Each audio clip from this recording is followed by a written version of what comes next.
السلام علیکم، welcome to حقیقت نامہ۔ میرا نام سید سعد شاہ ہے۔ صبح سویرے نرمین اٹھ گئی۔ اس نے خرم کو بھی جگا دیا۔ خرم رات کو دیر سے سویا تھا، اس لیے ابھی تک بستر پر پڑا ہوا تھا، جبکہ نرمین اسے اٹھانے کی کوشش کر رہی تھی۔ کچھ دیر کے بعد خرم بھی اٹھ گیا۔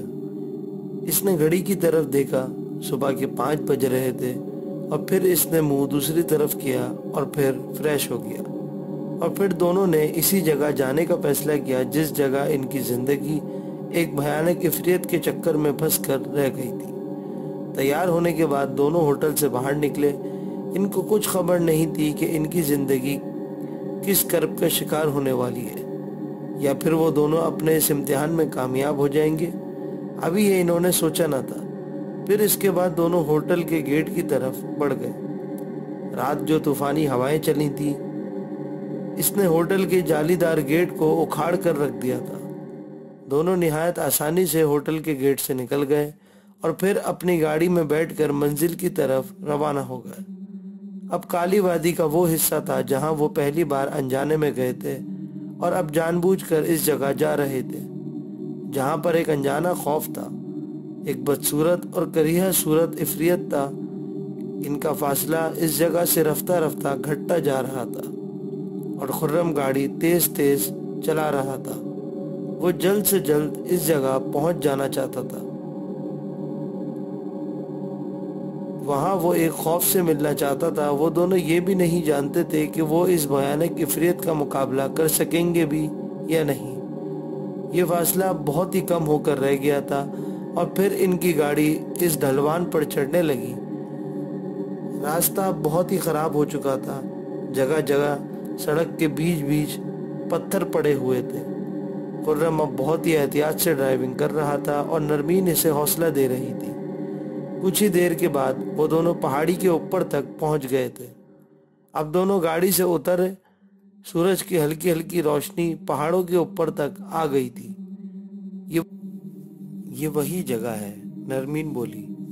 ہاں، خرم نے مختصر لفظ میں اس کی تائید کی۔ خرم، یہ جگہ عفریت کی ملکیت ہے؟ شاید ہاں، یا پھر اس جگہ ہر عفریت نے قبضہ کر رکھا ہو۔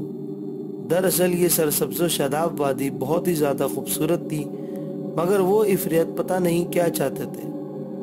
اب ہمیں گاڑی سے اترنا ہوگا کیونکہ گاڑی آگے نہیں جا سکتی، اور صرف اونچی ڈھلوان آگے کی طرف ہے۔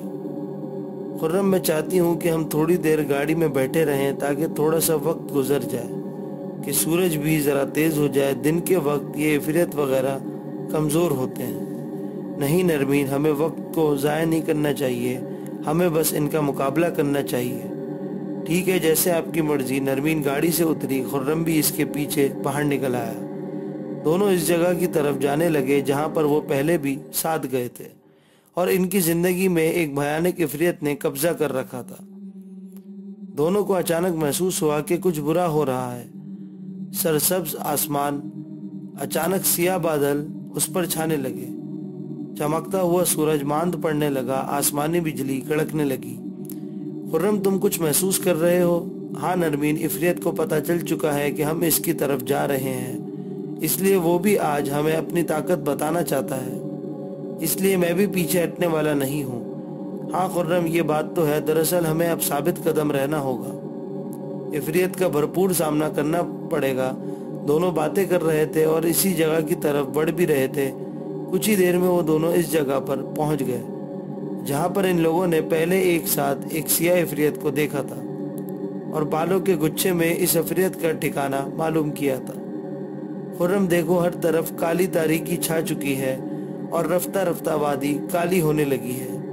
ایسا لگ رہا ہے جیسے شام ہو رہی ہو، اور شام کی گھٹا ٹوپ اندھیرا پھیل رہا ہو، پر اب بھی بدستور ایک گھنے بالوں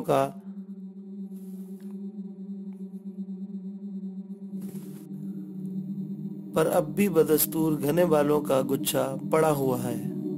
خرم نے بے دردی سے وہ بالوں کا گچھا اٹھایا اور اپنی جیب سے لائٹر نکال لیا۔ خرم اس کو آگ لگانا چاہتا تھا، مگر پتہ نہیں کہاں سے تیز ہوا آئی۔ اس نے وہ لائٹر کا شعلہ بجھا دیا اور اس کے منہ پر ایک تھپڑ دے مارا۔ اس کے ہاتھ میں باریک بے وزنی بالوں کا وزن کئی من بڑھ گیا تھا اور وہ بال اس کے ہاتھوں سے چھوٹ کر گر گئے۔ نرمین بھی خرم کے سرخ گال کو دیکھ کر حیران رہ گئی۔ خرم یہ کیا ہے؟ نرمین ہمیں نیچے غار میں جانا چاہیے، کسی بھی وقت اولے پڑ سکتے ہیں۔ ہاں یہ تو آپ بالکل ٹھیک کہہ رہے ہیں۔ وہ دونوں نے اس بالوں کو جس جگہ سے ہٹایا تھا اس جگہ نیچے ایک سرنگ تھی اور وہ دونوں اس سرنگ میں داخل ہو گئے۔ اس سرنگ میں داخل ہوتے ہی وہ بالوں کا گچھا خود بخود سرنگ کے اوپر آ گیا اور سرنگ کے نیچے سیڑھیاں تھیں جو آگے راہداری کی طرف جاتی تھیں۔ وہ دونوں بغیر کسی پرواہ کے آگے بڑھے۔ یہاں پر گہرا سکوت تھا اور بالکل اندھیرا تھا۔ خرم اب کیا کریں؟ میں ٹارچ روشن کرتا ہوں۔ اچانک اندھیرے میں نرمین چیخنے لگی۔ خرم نے جو ہی ٹارچ روشن کی اور نرمین کی طرف کی تو نرمین کے جسم کے ارد گرد بال ہی بال لپٹ رہے تھے۔ خرم نے جو ہی یہ منظر دیکھا تو ٹارچ کا شعلہ روشن کیا اور نرمین کے قریب ہوا۔ وہ بال ایک دم نظروں سے اوجھل ہو گئے۔ خرم نے نرمین کو دیکھا، وہ تھر تھر کانپ رہی تھی۔ نرمین گھبراؤ مت، ہمیں اس عفریت کی ایک کمزوری معلوم پڑ چکی ہے، وہ آگ کو پسند نہیں کرتی، وہ آگ کے معمولی شعلے سے بھی ڈرتی ہے۔ شاید خرم ایسا ہو لیکن وہ بالوں سے بڑا ہے اور میرے خیال میں اس نے ہمیں صرف ڈرایا ہے، ابھی تک کچھ کہا نہیں ہے، ورنہ وہ تو اتنا بڑا ہے کہ لمحوں میں ہمیں مار سکتا ہے۔ نرمین کا اتنا کہنا تھا کہ اس کے کانوں میں آواز آئی۔ یہ آواز بہت ہی گمبھیر تھی، ایسی بھیانک آواز ان لوگوں نے پوری زندگی میں کبھی بھی نہیں سنی تھی۔ اے لڑکے، تم نے میری وادی میں آ کر بہت بڑی غلطی کی ہے، تم کو اس کا خمیازہ اس لڑکی کی صورت میں بھگتنا پڑے گا، اور میں تمہاری بیوی کو تم سے چھین رہا ہوں، مجھے اس کی ضرورت ہے۔ یہ حسین دوشیزہ ہے اور اس کے باوجود یہ ایک باہمت لڑکی ہے، کیونکہ یہ یہاں دوبارہ آئی ہے۔ پچھلی بار جب یہ اس وادی میں آئی تھی تو یہ بالکل بھولی بھالی تھی اور معصوم تھی، مگر اس بار اس وادی کے عفریت کو للکارنے آئی ہے۔ میں تم لوگوں سے بے خبر نہ تھا، تم لوگوں کے پل پل کی خبر رکھتا تھا۔ اب یہ لڑکی میری ہوگی اور تم اپنی بیوی کو بچانے کے لیے مجھ سے پنگا لوگے، یعنی تم مجھے زیر کرو گے، اور اگر تم میرا مقابلہ نہ کر سکو تو میں تمہیں فنا کر دوں گا۔ تم میری بیوی کو کچھ بھی نہیں کہو گے کیونکہ میں اپنی بیوی کی حفاظت اچھی طرح کرنا جانتا ہوں۔ تم میری بیوی کا بال بھی بیگا نہ کر سکو گے، خرم نے طیش میں آ کر کہا۔ اچانک نرمین کے ارد گرد بال ہی بال لپٹنے لگے۔ یہ بال اس کالے نظر نہ آنے والے عفریت کے ہی تھے۔ نرمین کی کئی چیخیں گونجنے لگیں۔ میں تمہاری بیوی کو لے کر جا رہا ہوں، اگر تم مجھے روک سکتے ہو تو روک لو۔ خرم لائٹر کا شعلہ بار بار جلانے لگا مگر اس کا لائٹر کا شعلہ جل نہیں رہا تھا۔ وہ نرمین کی طرف بڑھا مگر وہ شیطانی عفریت کے شکنجے میں بری طرح جکڑی جا رہی تھی۔ خرم کچھ کرو، یہ عفریت مجھے لے جائے گا۔ کا شعلہ بار بار جلانے لگا مگر اس کا لائٹر کا شعلہ جل نہیں رہا تھا۔ وہ نرمین کی طرف بڑھا مگر وہ شیطانی عفریت کے شکنجے میں بری طرح جکڑی جا رہی تھی۔ خرم کچھ کرو، یہ عفریت مجھے لے جائے گا۔ دوستوں، اگر ابھی تک آپ نے ہمارا چینل سبسکرائب نہیں کیا تو نیچے موجود بیل آئیکن کو پریس کر دیں۔ نرمین کی گھٹی گھٹی سی چیخ نکلی۔ خرم جیسے بے بس ہو گیا تھا۔ ایک تو یہ عفریت صرف بالوں کا گچھا تھا اور نظر بھی نہیں آ رہا تھا۔ خرم سخت پریشان تھا، وہ نرمین کو ہر حال میں بچانا چاہتا تھا مگر آگ کا شعلہ جل ہی نہیں رہا تھا، اور پھر کچھ ہی دیر میں جیسے ہی لائٹر کا شعلہ جلا، عفریت نرمین کے ساتھ غائب ہو گیا۔ خرم پریشان نظروں سے دیوانوں کی طرح ارد گرد دیکھنے لگا۔ عفریت کی آواز خرم کے کانوں میں آئی، میں اس لڑکی کو لے جا رہا ہوں، آج سے یہ میری بیوی ہوگی، چند دنوں کے بعد میں اس سے شادی رچا لوں گا اور یہ میری طرح ہو جائے گی، اس کے اندر طلسمی طاقتیں آ جائیں گی اور اس کا وجود بالوں سے بھر جائے گا، تم کچھ نہیں کر سکو گے، لیکن چونکہ تم اس کے پہلے شوہر ہو اس لیے میں تمہیں صرف 5 منٹ کے لیے وقت دوں گا کہ تم اگر کچھ کر سکتے ہو تو کر لو، اگر تم نے ان 5 منٹوں میں مجھے فنا نہ کیا تو میں تمہیں ختم کر دوں گا۔ اگر یہ شادی شدہ نہ ہوتی تو ہمارا قبیلہ کبھی بھی یہ شرط نہ رکھتا، مگر یہ لڑکی اب میرے قبضے میں ہے اور شادی شدہ ہے، اس لیے تم مقابلہ کرو گے، مگر مقابلے میں وقفے میں تمہیں آواز دوں گا، تم پر حملہ نہیں کروں گا۔ یہ 5 منٹ ہی ہیں، جس سے تم اپنی ہار جیت کا فیصلہ کرو گے اور میں تم کو دکھائی بھی دوں گا۔ عفریت نے اسے سب کچھ کہہ دیا۔ ٹھیک ہے، مجھے تمہارا یہ فیصلہ منظور ہے، خرم نے چیخ کر کہا۔ اگر خدا نے میرا ساتھ دیا تو میں تمہیں 1 منٹ میں ختم کر دوں گا۔ خرم نے بھرپور اعتماد کے ساتھ کہا، تو کب کرو گے یہ مقابلہ؟ عفریت کی گرجدار آواز سنائی دی۔ خرم نے کہا، ٹھیک ہے۔ ہال میں ارد گرد مشعلیں جل اٹھیں۔ اوپر چند سیڑھیاں جاتی تھیں جو کہ بالوں کے اس گچھے پر ختم ہوتی تھیں، جہاں سے یہ دونوں اس سوراخ کے ذریعے اس ہال تک آئے تھے۔ خرم چیخا، تم تو مجھے دکھائی نہیں دے رہے ہو، میں مقابلے کے لیے تیار ہوں۔ ٹھیک ہے، تو ہمارا مقابلہ شروع ہو رہا ہے، سامنے دیکھو، میں نظر آ جاؤں گا۔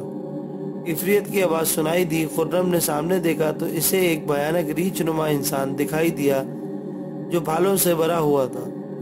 خرم نے مشعل اٹھائی اور عفریت کی طرف دوڑ لگا دی، اور عفریت خرم کو گھور رہا تھا۔ خرم نے جلتی مشعل عفریت پر پھینک دی۔ اس کے بالوں کو آگ لگ گئی، مگر کچھ ہی لمحوں میں آگ خود سرد ہو کر بجھ گئی۔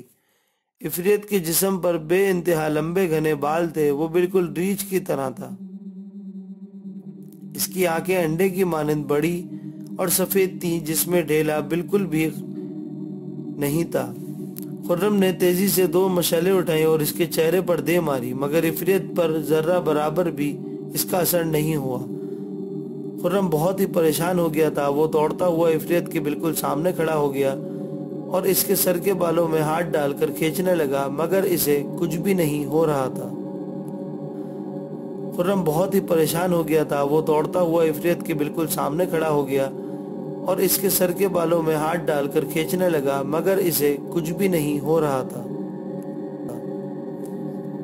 خرم کے پاس وقت بھی بہت کم رہ گیا تھا۔ وہ سوچنے لگا، میں بھی وقت ضائع نہیں کرنا چاہتا تھا۔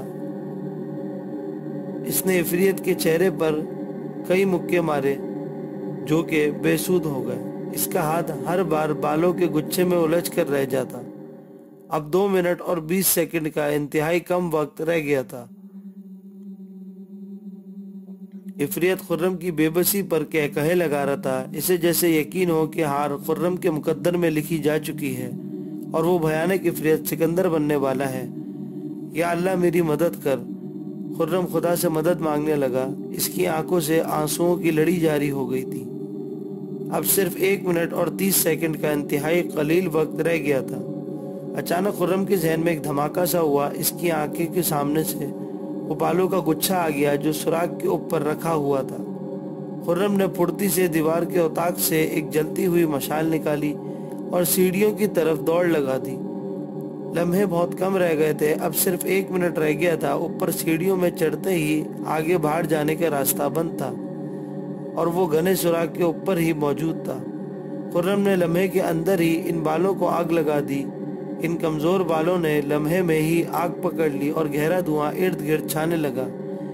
عفریت کے کہے بھیانک چیخوں میں تبدیل ہو گئے تھے۔ خرم جلدی سے نیچے چلا گیا تو اس کو نیچے عفریت کے قدموں میں نرمین دکھائی دی۔ عفریت کو آگ لگ چکی تھی اور اس کے بال جل رہے تھے۔ نرمین نے خرم کی طرف دوڑ لگا دی اور بولی، خرم یہاں سے نکلو۔ خرم نے اس کا ہاتھ تھاما اور دونوں سیڑھیوں کی طرف دوڑے۔ وہاں پر گہرا دھواں تھا۔ دونوں باری باری سوراخ کے راستے سے باہر نکل گئے اور وہ دونوں وہاں سے دوڑتے ہوئے دور جانے لگے۔ وہاں پر عفریت کی بھیانک چیخیں اب بھی سنائی دے رہی تھی۔ اچانک ایک بڑا پہاڑی پتھر سرکتا ہوا اس سوراخ پر آ گرا اور وہ جگہ ہمیشہ کے لیے بند ہو گئی۔ دونوں گاڑی تک آ پہنچے۔ خرم، خدا کا شکر ہے کہ ہم نے عفریت کو ختم کر دیا ہے۔ ہاں نرمین، یہ تو خدا کی ذات ہے جس نے میری مدد کی اور میرے ذہن میں وہ بالوں کا گچھا یاد دلایا اور ہم نے ایک برائی کو دنیا سے پاک کر دیا۔ اب خدا کی شان سے ہماری زندگی بھی محفوظ ہو گئی ہے۔ نرمین، تم کہاں تھی؟ میں عفریت کے قریب ہی تھی، مگر جادو کی وجہ سے تمہیں نظر نہیں آ رہی تھی اور نہ آواز دے سکتی تھی۔ اس بالوں میں عفریت کی جان تھی، بلکہ کئی عفریتوں کی روحیں تھیں جو اب آزاد ہو کر اس جہاں سے چلی گئی ہیں۔ وہ دونوں گاڑی میں بیٹھ کر خوشی خوشی شہر کی طرف جانے لگے اور پھر اس کے بعد نرمین کو کبھی بھی ڈراؤنا خواب نہیں دکھائی دیا اور نہ ہی وہ کبھی ڈری۔ سب کچھ خرم نے ختم کر دیا۔ وہ کبھی ڈری، سب کچھ خرم نے ختم کر دیا۔